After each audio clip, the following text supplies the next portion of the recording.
Hey, old plaid man here. Sorry, I don't have my hat and I don't have a plaid shirt on. I'm sweating because it's hot in Southern California. I'm listening to a podcast and I don't even have my ears in, so go figure. Listening to a podcast and they were talking about relationships. And it was interesting to me and it bugged me, and so I wanted to make a point about it. I've been with my wife for 5 years and we recently got married. I'm very, very happy that we got married. You have to excuse, I have my bad habit, which is smoking. And honestly, I should make a better video about this, and I will. Simply put, my wife is amazing. Obviously, that's why I married her. We met via a dating site. I was this close to like being over it because I had spent my entire 20s hunting after a woman and trying to find this woman or that woman and whatever. And as much as I like to pretend like I was like super slick and super suave and super awesome, I wasn't. I let some foxes slip away, and I was with a couple duds that were just bad news bears. And yeah, more importantly, I was with one for 3 years that was bad news, and the other one I was with for 1.5 years that was bad news more. And I learned a lot of valuable lessons from them. And I don't know, I've developed some interesting opinions about it. But what I wanted to say, and what I've actually told lots of friends of mine, whether they be guys or girls in the relationship department, is this is fundamentally what worked for me. Now, to the extent that I applied it, I found that the more I applied it, the better results I got. And that, simply put, is you create a list of what you need and what you want in a relationship. And they're two separate things. What you want might be looks based, okay? Whether they're a certain height, they look a certain way, certain eye color, certain hair color, things of that nature. Things that are kind of, that really don't matter in the grand scheme of things. Those are wants. Then you focus on things that you need. And it's important to have these distinctly separated in your list. And when you're making your needs list, those are things like, for me, I want to have children, and I wanted to be with someone that wanted to have children. So as I was writing this down, it was like, I want kids, and I want a significant other, a spouse, that also wants kids.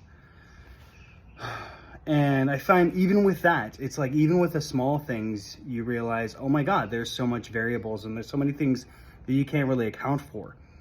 But I have found a woman that will meet me halfway or better and strives to provide happiness and joy for my life, and also push me forward and help me overcome and help me accomplish the things that I actually want to accomplish.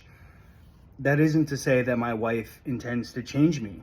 I would argue that anything, in a way, yes, my wife does want to change me, but also, no. Like, she doesn't want to change me in the sense that I'm a bad person. She fell in love with me. She's been dating me for 5 years. She's observed every bad day, every bad moment in those 5 years. For the most of our relationship, we were living together. But there are things that she would prefer I didn't do. And I know myself that those are things that I don't want to be doing either.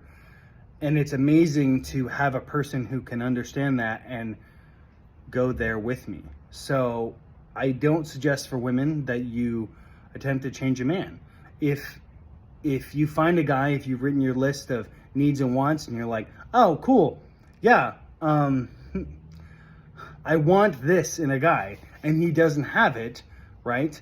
Well, okay, maybe that's something he can like move into. But if you need something in a significant other and they don't have it, then you should just move on. And for me, again, with kids, because it's an easier thing, there were several women that I dated, and shortly into dating them, I realized, oh, hey, you don't really want kids, or at least not the same way I do. or they'd want like 1 or maybe 2 kids. And for me, I'm like, well, I would like a passel of kids, or as much as I can realistically have, even if I biologically can't have as many as I would like, I wouldn't be opposed to adopting in the future. So having someone who's at least willing to like, oh yeah, okay, cool. And maybe not necessarily like, oh yeah, as many kids as possible, but at least willing to meet me there, that is huge. And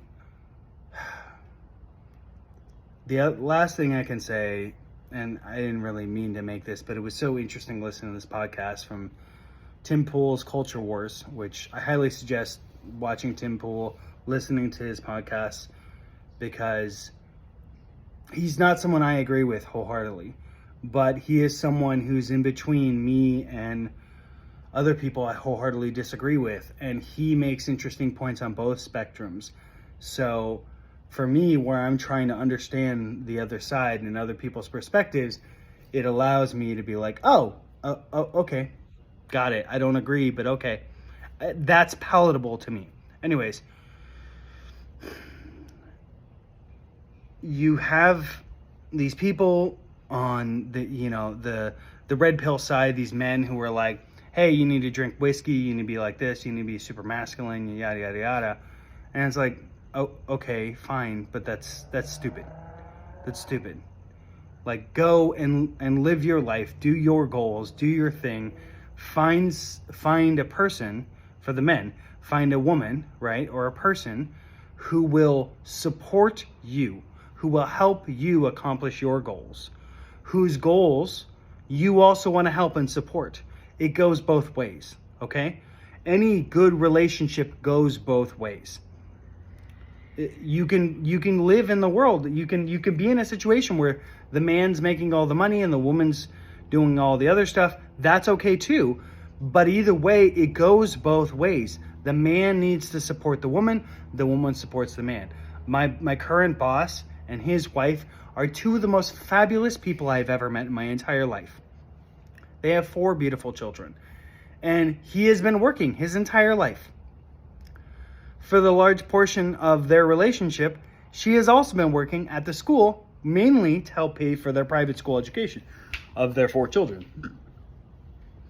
But even still, she has supported the business and helped, and they have moved into numerous houses. They have done multiple things together. They have overcome tremendous turmoil, but they have done it together as a team. And he has faults, she has faults, but as a team, they complete each other, and their faults don't define them. Their faults are, well, maybe you could say their faults do define them. I don't know how you want to say it, but effectively, it, to me, in part, is what makes them beautiful people. So simply what I'm saying is, be you. Whether it's go to the gym, confront your demons, try to challenge yourself every day to do a little less of the bad and a little more of the good. Whether it's like, hey, one day this week I went on a walk. Last week, 0 walks. And then next week, try a walk and a half, right? Or if it's like, hey, today I played 2 games of video games and now I'm going to try 1 hour and 45 minutes. Whatever it is for you, try to improve yourself in the real world. And I'm primarily speaking to men. I'm not a woman. I can't really speak to women. But I will say this to women. This is my PSA for women. Y'all need to, like, sorry to get into that verbiage.